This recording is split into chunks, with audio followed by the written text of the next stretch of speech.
Hello and welcome to GS Varta. GS Varta में political lecture series में आज का टॉपिक है प्रियम्बल। इससे पहले लेक्चर में भी हमने प्रियम्बल को जाना था कि व्हाट इज प्रियम्बल, ठीक है, व्हाट इज प्रियम्बल एंड उससे जुड़े हुए कीवर्ड्स को जाना था हमने। प्रियम्बल्स में कुछ इंपॉर्टेंट कीवर्ड्स हैं, इनको जाना था। दो चीजें हमने इससे पहले वाले लेक्चर में की थी। आज हम जानेंगे प्रियम्बल के जो कॉन्स्टिट्यूशन का जो प्रियम्बल है उसका सिग्निफिकेंस क्या है, क्या महत्व है इसका, ठीक है, इसके होने का। ठीक। अच्छा, उसके बाद देखिए preamble as part of the constitution है ये, sorry, preamble as part of constitution. क्या प्रियम्बल कॉन्स्टिट्यूशन का पार्ट है या नहीं है, इस बारे में हम जानेंगे। ठीक है, preamble as part of constitution ये लिखा है यहाँ पर, सॉरी यहाँ पर मिस्टेक हो गया। अमेंडेबिलिटी ऑफ द कॉन्स्टिट्यूशन, क्या कॉन्स्टिट्यूशन को अमेंड किया, जो प्रियम्बल है, ठीक है, प्रियम्बल को, यहाँ पे भी थोड़ा मिस्टेक लग रहा है मुझे, ठीक है, प्रियम्बल को क्या अमेंड किया जा सकता है, ठीक है, इस बारे में हम जानेंगे। ठीक है, पहला मैंने कहा सिग्निफिकेंस है, सिग्निफिकेंस ऑफ द प्रियम्बल, क्या महत्व है इसका। Preamble as part of the constitution which means कि हम जानेंगे कि क्या कॉन्स्टिट्यूशन का पार्ट है प्रियम्बल या नहीं है। अमेंडेबिलिटी को जानेंगे, क्या प्रियम्बल को अमेंड किया जा सकता है, तो ये भी जानेंगे। आइए शुरू करते हैं अपना लेक्चर। सबसे पहले देखिए सिग्निफिकेंस ऑफ द प्रियम्बल की सिग्निफिकेंस क्या है प्रियम्बल का। देखिए प्रियम्बल क्या बताता है हमें, देखिए preamble embodies the basic philosophy, ठीक है, प्रियम्बल में क्या है, बेसिक फिलोसफी है and fundamental values political moral and religious on which constitution is based. ठीक है, देखिए कॉन्स्टिट्यूशन जिस पर बेस है, ठीक है, जिस पर बेस है, ठीक है, वो वैल्यूज, ठीक है, बेसिक फिलोसफी, वो फिलोसफी जिस पर हमारा कॉन्स्टिट्यूशन बेस्ड है, बेसिक फिलोसफी और फंडामेंटल वैल्यू जिस पर हमारा कॉन्स्टिट्यूशन बेस्ड है, उसके बारे में बात करता है। ठीक है, कोई भी देखिए जैसे वैल्यूज, वैल्यूज का मीनिंग होता है, देखिए हम भी जैसे कोई पर्सन है, ठीक है, पर्सन है, तो हम कहते हैं कि देखिए इसकी वैल्यूज बहुत स्ट्रांग है, इसकी वैल्यूज बहुत स्ट्रांग है। ठीक है, किसी बड़े आदमी को देखते हैं हम, कोई अच्छी जगह पहुंचा है, तो हम कहते हैं कि देखिए इसकी वैल्यूज बहुत स्ट्रांग है। ठीक है, तो एक पर्सन जो है अपनी वैल्यूज से देखिए, अपनी वैल्यूज के उसके किन आदतों आदतों को वो रखता है, ठीक है, किस तरीके की के परिवेश से वो निकला है, ठीक है, तो उसकी वैल्यूज जो है उनको बहुत ऊपर तक पहुंचाती है। तो इसीलिए देखो वैल्यूज जो होती है, एक कॉन्स्टिट्यूशन किन वैल्यूज पर बेस है वो बताएगा कि कितना महान वो कॉन्स्टिट्यूशन है। ठीक है, इस तरीके से आप समझ गए होंगे कि बेसिक फिलोसफी के बारे में बात करते तो फंडामेंटल वैल्यूज जिस पर हमारा कॉन्स्टिट्यूशन बेस्ड है, ये उसका सिग्निफिकेंस है हमारे प्रियम्बल का। अब देखिए कॉन्स्टिट्यूशन में क्या लिखा है, देखिए grand and noble vision of the constituent assembly. देखिए कॉन्स्टिट्यूएंट असेंबली के देखिए कुछ नोबल विजन रहे होंगे, जब उन्होंने कॉन्स्टिट्यूशन को बनाते समय उनका क्या रहा होगा, एक नोबल विजन रहा होगा। ठीक है, कि हमारा कंट्री जो है इस तरीके से होगा। ठीक है, उनके कुछ ड्रीम्स रहे होंगे, एस्पिरेशन रहे होंगे। ठीक है, जो भी हमारे कॉन्स्टिट्यूशन के ठीक है कॉन्स्टिट्यूशन मेकर्स रहे, father of the constitution maker, उनके जो ड्रीम्स एंड एस्पिरेशन है उसका ये कह सकते हैं कि जीता जागता उदाहरण है। ठीक है, वो किस तरीके से हमारा कंट्री को देखना चाहते थे, ठीक है, हमारे फाउंडिंग फादर्स, ठीक है, वो सिग्निफिकेंस है इसका। ठीक है, आई बात समझ में आपको किस तरीके, तो वो हमारे प्रियम्बल में लिखा गया है सारा। ठीक है, अपनी बेसिक फिलोसफी के बारे में बात करता है, फंडामेंटल वैल्यूज के बारे में बात करता है। ठीक है, और साथ में क्या है, उन नोबल विजन, ठीक है, जिनको लेकर जो है कॉन्स्टिट्यूशन मेकर ने क्या है, कॉन्स्टिट्यूशन को बनाने की सोची, उस बारे में प्रियम्बल बात करता है। अब देखिए in the words of sir Alladi Krishnaswami Ayyar, ठीक है, सर अलादि कृष्ण स्वामी अय्यर जो हैं, ठीक है, जो कि member of the constituent assembly रहे, उनके शब्दों में अगर देखा जाए तो प्रियम्बल को क्या कहते हैं, देखिए वो the preamble to our constitution expresses what we had thought और ड्रीम्ड सो लॉन्ग। ठीक है, उनका कहना था कि देखिए प्रियम्बल वो है, देखिए हमने जिस कॉन्स्टिट्यूशन के बारे में सोचा था बहुत सालों से, ठीक है, हमने सोचा था कि हमें आज़ादी मिलेगी, ठीक है, फ्रीडम मिलेगी, उसके बाद हम क्या करेंगे, हम एक ऐसा कंट्री चाहेंगे, ठीक है, कंट्री चाहेंगे, और उस कॉन्स्टिट्यूशन को के बारे में वो कई सालों से सोचते थे। ठीक है, ऐसा होगा, तो उसके बारे में क्या आपका प्रियम्बल बताता है हमें। ठीक है, प्रियम्बल के बारे में ये कहते हैं। उसके बाद देखिए के एम मुंशी, देखिए वो भी क्या है, member of the drafting committee रहे कॉन्स्टिट्यूएंट असेंबली में।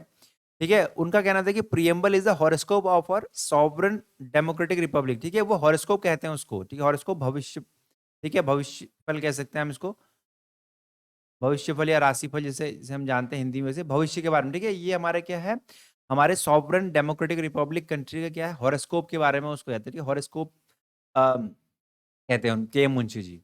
ठीक है, सरल अलादी कृष्ण कृष्णा स्वामी और के एम मुंशी के बारे में बात करी, उनके अकॉर्डिंग क्या रहा preamble.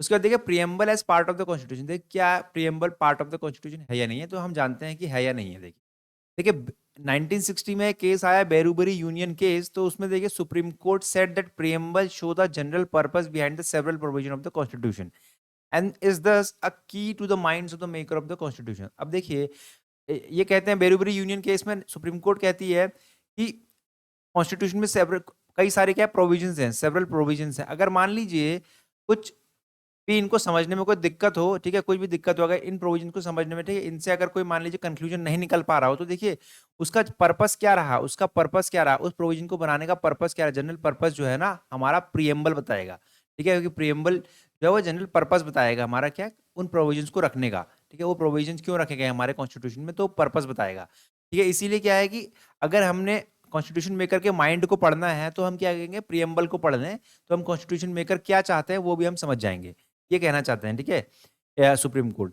Further where the terms used in any article are ambiguous or capable of more than one meaning, some assistance at interpretation may be taken from the objective enshrined in the preamble।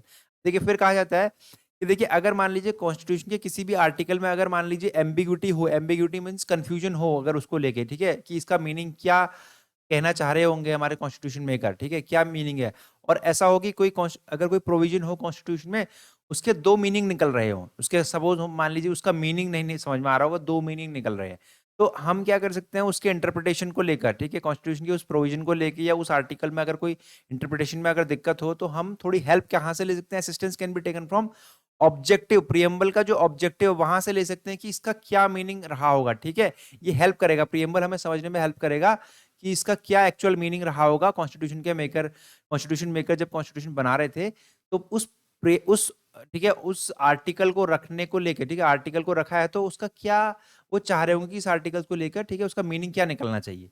आई बात समझ में आपको। Despite this recognition of the significance of the preamble, the Supreme Court specifically opined that preamble is not a part of the Constitution। अब देखिए bravery union case 1960 में इतनी सारी बातें कहने के बावजूद भी सुप्रीम कोर्ट जो है वो कहता है कि प्रियम्बल फिर भी जो है कॉन्स्टिट्यूशन का पार्ट नहीं है। बेरूबिनी यूनियन 1960 तक जो है वो सुप्रीम कोर्ट कहता है कि preamble part of the constitution नहीं है। अब देखिए आगे बढ़ते हैं उसके बाद क्या होता है देखिए कहानी में। अब देख केशवानंद भारती केस अपने 1973 में, ठीक है, केशवानंद भारती केस होता है, देखिए बड़ा फेमस केस रहा है ये। तो सुप्रीम कोर्ट देखिए यहाँ पर रिजेक्ट कर देता है अपना ही अर्लियर ओपिनियन, जो उसका ओपिनियन रहा था बेरूबरी यूनियन केस में, उसको रिजेक्ट करता है और कहता है कि preamble is a part of the constitution, ठीक है, यहाँ पर चेंज हो गया है सुप्रीम कोर्ट की तरफ से। देखिए फिर उसके बाद LIC ऑफ इंडिया केस आया 1995 में, वहां भी सुप्रीम कोर्ट अगेन जो है इसी बात को दोहराता है कि preamble is an integral part of the constitution, ठीक है। तो एज ऑफ नाउ, ठीक है, ये हम कह सकते हैं, ठीक है, अभी तक हम कह सकते हैं कि प्रियम्बल जो है वो कॉन्स्टिट्यूशन का पार्ट है। Preamble is a part of the constitution, ये आपका यहां से कंक्लूजन आता है, पार्ट ऑफ कॉन्स्टिट्यूशन, ठीक है। बेरूबरी यूनियन से लेकर केशवानंदा भारती केस से लेकर LIC ऑफ इंडिया केस और आज तक जो है वो यही चल रहा है कि प्रियम्बल उसको माना गया कि पार्ट ऑफ द कॉन्स्टिट्यूशन है। अब देखिए इसकी अमेंडेबिलिटी देख लेते हैं कि अमेंडेबिलिटी प्रियम्बल को क्या अमेंड किया जा सकता है, क्वेश्चन मार्क, ठीक है। अब जानते देखिए देखिए सबसे पहले क्वेश्चन कब आया, ठीक है, ये आता है क्वेश्चन की प्रियम्बल को अमेंड करने की बात जो है वो सबसे पहले कब आती है, वो आर्टिकल 368 के अंडर में आते थे कि constitution arose for the first time in the historic case of Kesavananda Bharati case. Kesavananda Bharati case 1973 में ही ये बात आती है कि क्या प्रियम्बल को अमेंड किया जा सकता है अंडर आर्टिकल 368। 368 जो है वो अमेंडेबिलिटी की बात करता है कॉन्स्टिट्यूशन को, ठीक है। तो क्या उसी आर्टिकल 368 जो कि अमेंडेबिलिटी ऑफ कॉन्स्टिट्यूशन की बात करता है, ठीक है, तो क्या उसी के अंडर में हम क्या प्रियम्बल को भी अमेंड कर सकते हैं, ये क्वेश्चन है।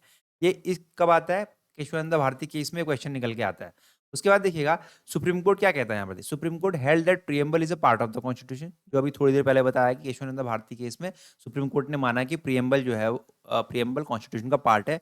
अब देखिए फिर क्या है, the court held that preamble can be amended subject to the condition that no amendment is done to the basic features. देखिए सुप्रीम कोर्ट कहता है कि प्रियम्बल को अमेंड किया जा सकता है, लेकिन ध्यान रखिए कि ऐसा ना हो कि बेसिक फीचर को कोई असर हो अमेंडमेंट, ठीक है, उस अमेंडमेंट से जो हो बेसिक फीचर को कोई इफेक्ट ना हो। देखिए बेसिक फीचर क्या है, देखिए ये कॉन्स्टिट्यूशन में देखिए कॉन्स्टिट्यूशन के कुछ बेसिक फीचर है, ठीक है, उसको क्या है बेसिक फीचर क्या, जो देखिए कहीं अपने कॉन्स्टिट्यूशन में कहीं बेसिक फीचर लिखा नहीं गया है, लेकिन देखिए सुप्रीम कोर्ट ने क्या है वेरियस जो अपने जजमेंट है वहां पर जो है बेसिक फीचर जो है वो बेसिक फीचर को वो टाइम टू टाइम क्या है बताता गया है कि ये हमारे बेसिक फीचर्स है अपने अपने अलग अलग जजमेंट्स में, ठीक है। बेसिक फीचर ऐसे फीचर हैं जो कि क्या है जो हमारा कॉन्स्टिट्यूशन है ना अगर उन्हें हटा दिया जाए बेसिक फीचर, ठीक है, वो ऐसे फीचर्स हैं, ठीक है, अगर उन्हें हटा दिया जाए तो हमारा कॉन्स्टिट्यूशन अपनी एसेंस जो है खो बैठेगा, अपनी एसेंस जो है ना वो खो बैठेगा, ठीक है? फिर वो कॉन्स्टिट्यूशन नहीं रहेगा जिसके जो हमें हमारे कॉन्स्टिट्यूशन मेकर ने बनाया था, ठीक है? तो उसके लिए जो सुप्रीम कोर्ट ने वेरियस जजमेंट में क्या डिफाइन करते जाता है वो, ठीक है? कि हम बेसिक फीचर में इसे भी जोड़ दें, इसे भी जोड़ दें, इस तरीके के फीचर्स हैं, ठीक है? कभी इसमें डिटेल में बात करेंगे क्या-क्या है बेसिक फीचर, ठीक है? अब देखिए the preamble has been amended, देखिए प्रीएम्बल को कब कब अमेंड किया गया, देखिए एक बार अमेंड किया गया 1976 में, ठीक है? 42nd अमेंडमेंट कॉन्स्टिट्यूशनल अमेंडमेंट रहा ये, जहाँ पर 3 नए वर्ड जोड़ दिए गए, सोशलिस्ट, सेक्युलर एंड इंटीग्रिटी नाम के 3 वर्ड जोड़ दिए गए, ठीक है? तो अमेंडेबिलिटी जो है हो सकती है, लेकिन बेसिक फीचर को अपने जो कॉन्स्टिट्यूशन है उसके बेसिक फीचर में कोई इफेक्ट नहीं पड़ना चाहिए, ठीक है? That's all about the preamble जो है हम जान चुके हैं, ठीक है? Now for the GS Varta viewers, if you are liking our content please like share and subscribe. Thank you so much.